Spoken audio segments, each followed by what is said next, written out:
Claire holds proof that could destroy Kyle and Audra. In the ever-churning world of the young and the restless, where fidelity is currency and treason is a diurnal ritual, no bone ever truly expects the quietest person in the room to be the one holding the match. Yet that's exactly where the storm begins, outside a satiny, dimly lit office at Newman Media, where Claire Newman stands alone long after everyone differently has gone home, gaping at the glowing screen of her laptop as if it has just rewritten her entire future. The caption she's drafted but not yet published blinks back at her substantiation of secret meetings, coastal transfers, translated dispatches, and a timeline that links Kyle Abbott and Audra Charles in ways neither of them ever imagined would see daylight. Claire's hands fluctuate, not with fear, but with the weight of knowing that one click could crump lives across Genoa City. She no way meant to come the keeper of such a dangerous verity. But fate, as it so frequently does in this city, had other plans. It all started innocently enough, with a moping mistrustfulness. Claire had always tasted that commodity was out between Kyle Abbott and Audra Charles. Kyle, with his precisely measured charm and perpetual hall of war between ambition and heart, had lately sounded distracted, guarded in ways that went beyond business pressure. Audra, sharp and unapologetically strategic, had been ringing power players like a satellite seeking its coming gravitational anchor. When Claire eavesdropped fractions of a tense discussion in the hallway at Jabot, voices hushed but critical, she dismissed it at first as commercial contest. But the look in Kyle's eyes when he noticed her watching told a different story. It wasn't annoyance. It was alarm. Claire didn't go looking for dirt. The dirt set up her. A misdirected dispatch attachment, transferred from a shell account to a Jabot superintendent, landed in her inbox due to a specialized glitch in the garçon routing. At most people would have deleted it without opening it. Claire did it. The subject line alone was enough to stop her breath. Project Phoenix, Phase 2 authorization. She honored the phrasing from an internal strategy meeting weeks before, one that Kyle had claimed was rigorously non-public. Her instincts told her to close the train. Rather, she clicked. What unfolded before her was a web of fiscal maneuvering that tied Audra to a silent cooperation with a rival cosmetics empire poised to undercut Jabot's forthcoming launch. Hidden within layers of unciphered language were clear counter-accusations, personal formulas being participated, selling rollouts designedly sabotaged, and an orchestrated crusade to weaken the Abbott heritage from within. Kyle's name appeared not as a victim, but as a facilitator. A liaison. A ground between fidelity and business. Claire's first response was unbelief. Kyle Abbott, the man who had spent times fighting to prove himself good of the Abbott name, wouldn't risk everything for a backroom deal. But the timestamps didn't lie. The bank transfers didn't lie. And the prints attached, coarse but unmistakable, showed Kyle and Audra meeting in private suites at the Grand Phoenix, far from the public feasts they claimed were inoffensive business accommodations. Each image felt like a hammer strike against the foundation of trust that so numerous in Genoa City had placed in him. She wanted to defy him incontinently, to demand an explanation, to give him a chance to deny it to her face. But Claire had learned, sorrowfully and lately, that verity infrequently reveals itself when cornered. So she did what no bone anticipated. She delved still. Using her access at Newman Media, she traced metadata, cross-referenced trip records, and indeed reached out to a contact in Chicago who specialized in commercial fraud analytics. The deeper she dug, the darker the pattern came. Audra wasn't simply uniting with Kyle. She was steering him, situating herself to seize control once the fallout destroyed him. Meanwhile, Kyle walked through the halls of Jabot with the confidence of someone who believed his secret was watertight. He battered with Jack Abbott in board meetings, defended strategic detainments as calculated tolerance, and comforted Summer that his long hours were nothing further than fidelity. He undervalued Claire. He assumed that if anyone ever suspected commodity, it would be a rival superintendent or maybe indeed Victor Newman pulling strings from hence. He no way imagined the trouble would come from someone who had formerly believed in his integrity without question. Audra, on the other hand, tasted the shift in the air before she could name it. She noticed Claire watching her during a charity fete at the Abbott Manse. Not striking, just observing, as if learning details.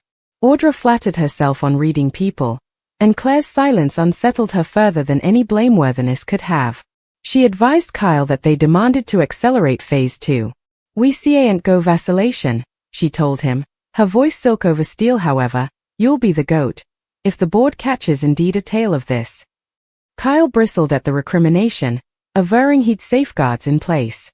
But safeguards deteriorate when substantiation lives on a hard drive outside your control. The stunner exploded not with a press conference, but with a private battle.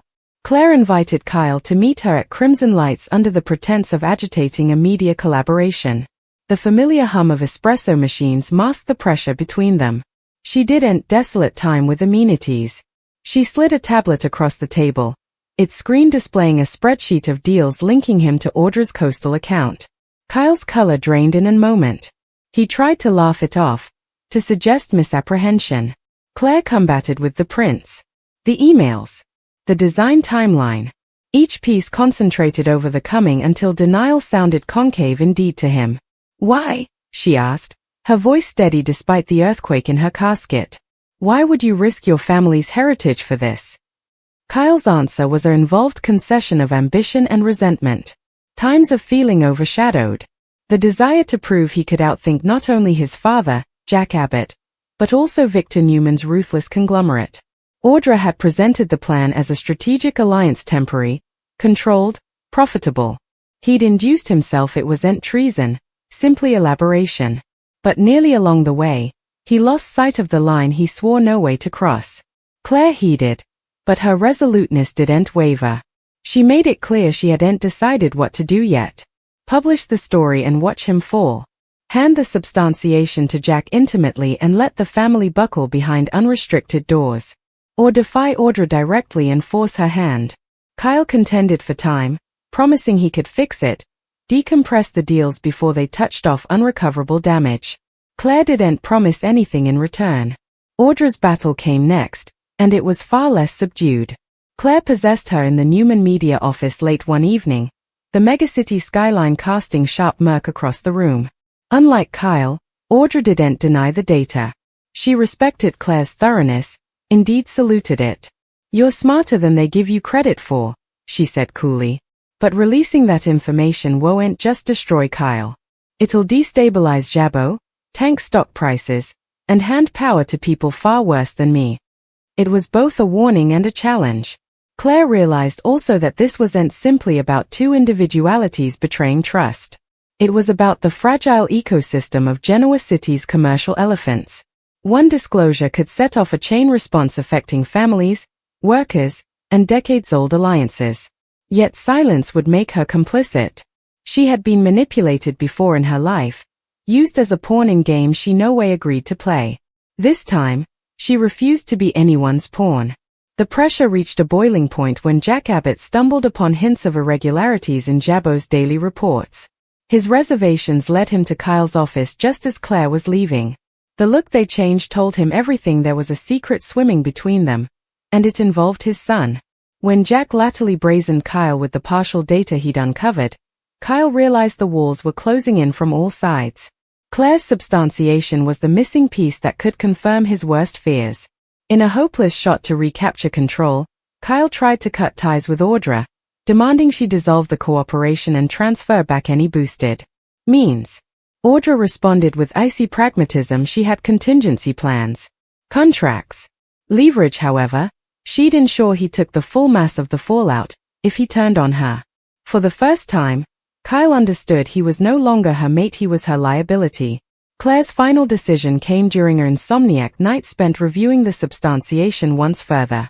She allowed about the collateral damage, about the workers who trusted leadership, about her own moral compass. And she realized the story wasn't just about reproach. It was about responsibility. Rather of releasing a sensational expose, she chose a measured path. She delivered the complete train to Jack Abbott and Victor Newman contemporaneously.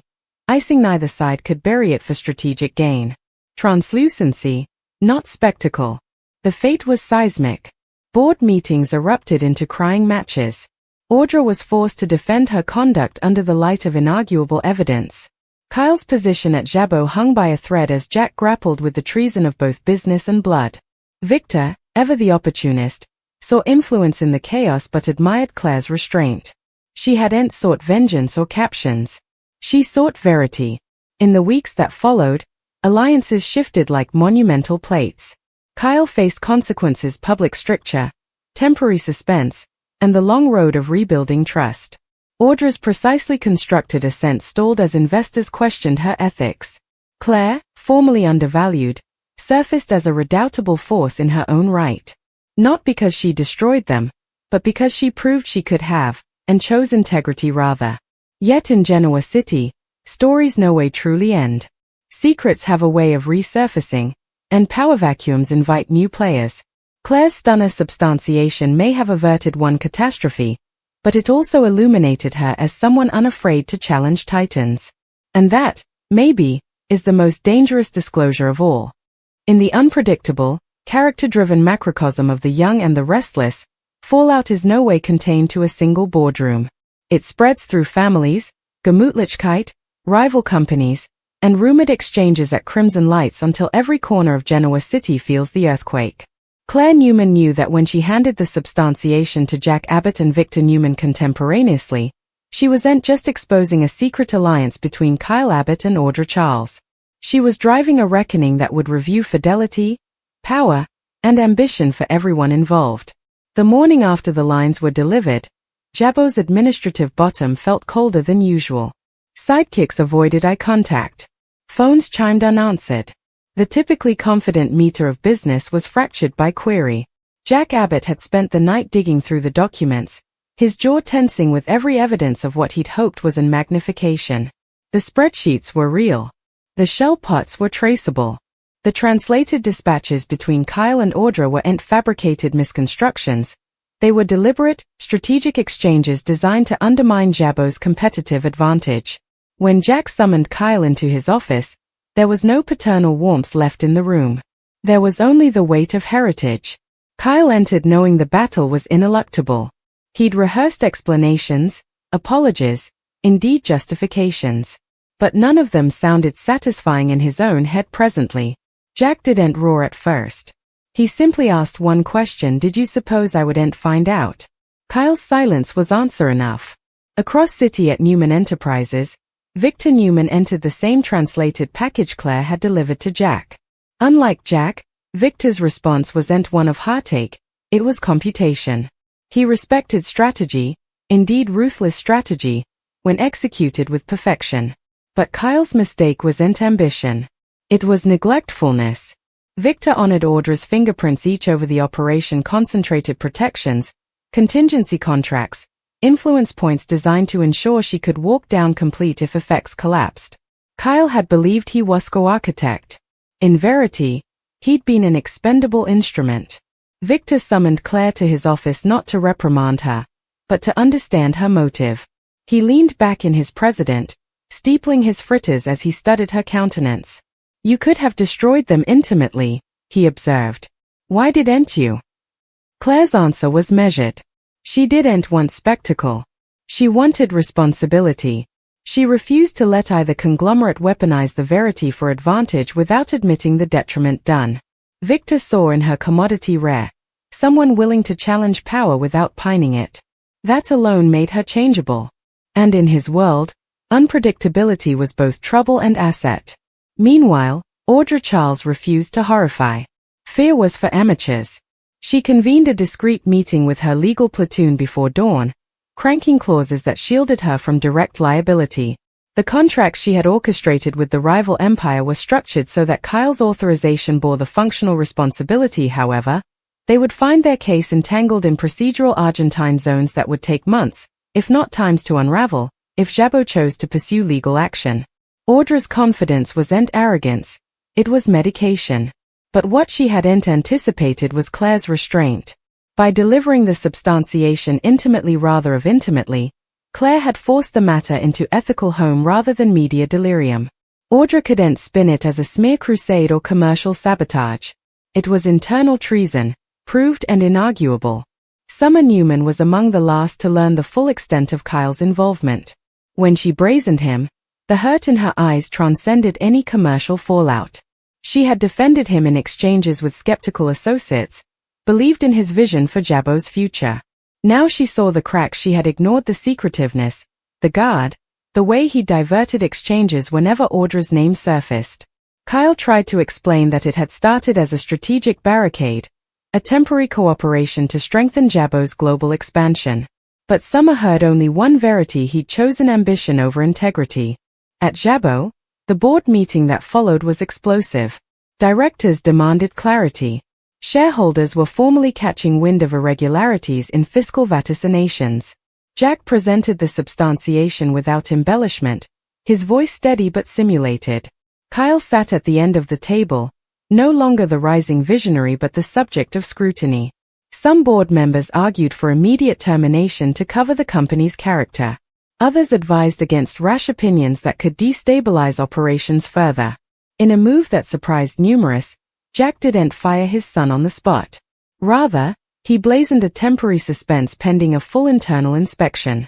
It was both a concession to governance and a particular acknowledgement that father and son demanded further than a public prosecution. They demanded verity. But the damage to Kyle's credibility was severe. The whispers in the hallway weren't about invention presently. They were about treason. Audra, seeing the stirring runs, rotated fleetly. She began cultivating alliances outside Jabo's route, situating herself as a free agent rather than ACO conspirator. She argued intimately that her dealings with Kyle were exploratory and that any abuse of personal information had been Kyle's action. It was a subtle reframing, one that cast her as opportunistic but not treasonous. Yet those who knew her well honored the initiative. She was separating herself while leaving Kyle exposed. Claire set up herself suddenly insulated. Though numerous still respected her courage, many were comfortable aligning openly with the person who had reared two commercial dynasties. She entered subtle warnings to tread precisely. Genoa City had a long memory, and important numbers infrequently forgot who challenged them. But Claire refused to retreat into silence. Rather, she doubled down on strengthening ethical oversight at Newman Media, proposing translucency protocols that would make unborn covert alliances harder to conceal. Victor watched her enterprise with keen interest. He admired strategic foresight, and Claire's reforms aligned with his long-term vision of controlling narratives rather than replying to them. Though he'd no way admit it outright, he began to see her as an implicit supporter, someone able of operating singly yet aligned with certain principles he valued. Kyle's particular unraveling accelerated as professional consequences mounted. Musketeers receded themselves. Assignations downscaled. He spent long nights replaying the moment he'd first agreed to Audra's offer. She had approached him with compelling sense. Jabo demanded influence in an decreasingly Machiavellian request. Temporary collaboration could secure distribution channels overseas and neutralize challenges. He'd induced himself it wasn't treason because he believed he could control the outgrowth. What he failed to see was that control is in vision when trust is compromised. Audra brazened him one final time in a quiet corner of the Grand Phoenix.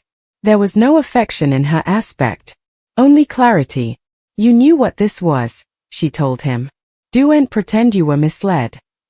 Kyle bristled, criminating her of negotiating the entire scheme. Audra didn't deny it. I presented an occasion. You took it. That's not manipulation. That's ambition. Her words cut deeper than any public blameworthiness. As the internal inspection at Jabo progressed, further irregularities surfaced: delayed shipments, diverted marketing finances, strategic leaks to challenges timed distrustfully close to product launches. Each discovery tensed the mesh around Kyle's character. Yet none directly intertwined Audra beyond particular propinquity. Her legal buffers were holding. Jack faced an agonizing choice: pursue legal action that could entangle Jabo in prolonged action, or negotiate a quiet agreement that would cover the company's stability but leave moral injuries undetermined. In the end, he chose a measured course, demanding reparation from Kyle, calling ethics retraining for the administrative platoon, and restructuring oversight panels to help unilateral strategic deals. It was less dramatic than a public trial, but maybe more poignant in the long run. Claire observed these developments with mixed feelings.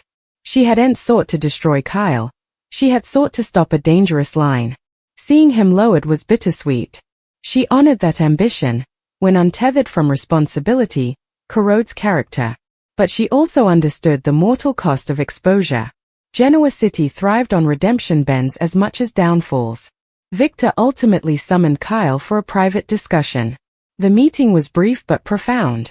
Victor didn't bewail. Rather, he delivered a stark assignment about power. If you choose to play in murk, you must be prepared for the light. It was less a rebuke and further a warning for the future. Kyle left the office chastened, apprehensive that he'd been measured and set up, lacking not just by his father, but by a man whose blessing he formally sought through contest. Audra's line, however, braked.